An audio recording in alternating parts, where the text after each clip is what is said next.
మాట్లాడతాడట. మాట్లాడు.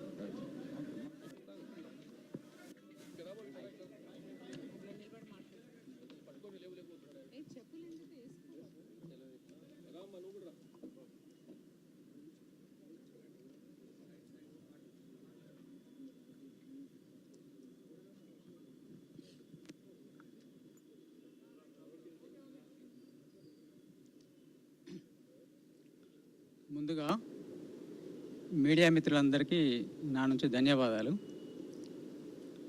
ఇక్కడ తెలంగాణ ప్రభుత్వం అంటే మీరు సరెండర్ అయ్యి బతకడం వల్ల మీకు ఉపాధి కల్పిస్తాం అనేటువంటి విషయాన్ని ప్రభుత్వం అంతకుముందు నుంచే చెప్తున్నది. దాని నుంచి మేము కూడా ఇప్పుడున్న పరిస్థితి లోపల ఈ సాయుధ పోరాటం అనేటువంటిది పనిచేయడం అనేటువంటిది కష్టం, జరగదు. ఇప్పుడు ఆధునిక టెక్నాలజీ తర్వాత కమ్యూనికేషను పెరిగినటువంటి ఈ పరిస్థితులలో సాయుధ పోరాటం అనేటువంటిది నడవదు ఇప్పుడు.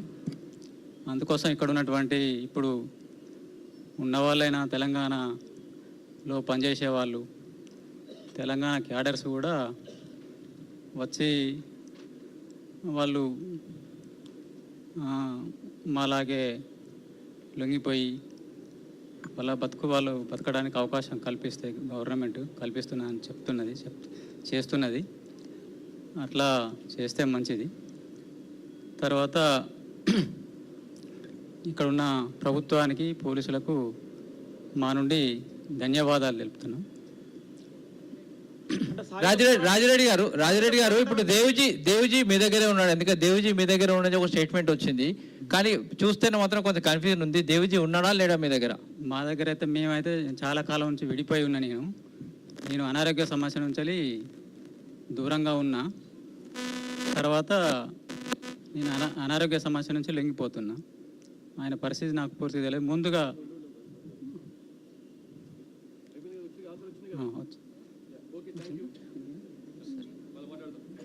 Okay.